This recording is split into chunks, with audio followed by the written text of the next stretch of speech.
Hi Photos subscribers. Today we're talking about digital backgrounds, and I'm not talking about creating a digital background, although that is possible with the suggestions we gave of the different free softwares that will allow you to do two-dimensional image manipulation, creation, editing, or animation, or three-dimensional animation. The best solutions I've found, if you want to, like me, save time in the background section by shooting something properly, that really helps a lot. The other thing that I just didn't do is I didn't have a steamer machine. Now I could have taken an iron with the high steam setting and used that iron, that 1 unit iron, to smooth out the wrinkles in this background. As you see, I still haven't done. But the importance for this digital background discussion is in the portraiture. We suggest you set everything up, you get your lighting set up, you set your camera in one place so everything is in place and doesn't move. Then you take an image as if your client was already in the chair. This is one of the quote hacks for portraiture. I suggest that be done so that you have the background you need. And you can see from that image, if you directly import it before your client shows, to see just how in focus the background is at the ISO you have set, at the shutter speed you have, and at the lighting intensity, whether lighting the background as I am partially here, or however your setup is, you know exactly what the background is supposed to look like. And taking test shots of yourself or someone else in the client chair for portraiture will help you know the exposure of what that will look like.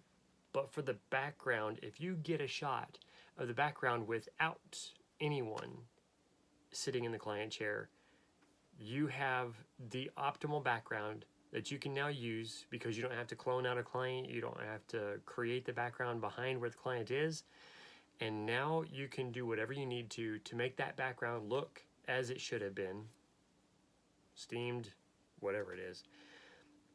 Even if I have the optimal background, I find I can't even keep it that way. Either it hangs and it just doesn't look right anymore, it has to be re-steamed. I've found that if I just do that one thing, I take the shot of the background without the client there in the chair, then I have a base to work on. In essence, in painting, I've created my canvas.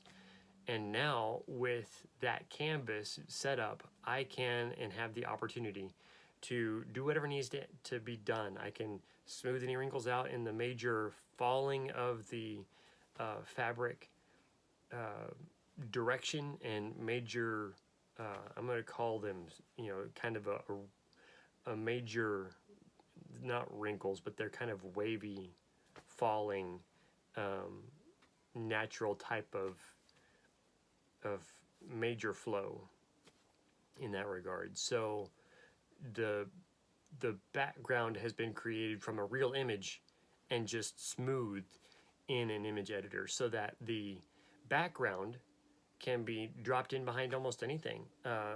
Even if you're doing product shooting, you could shoot that product against a pure white background, but you want some interest, the creative, natural leading lines of a background such as I'm sitting in front of.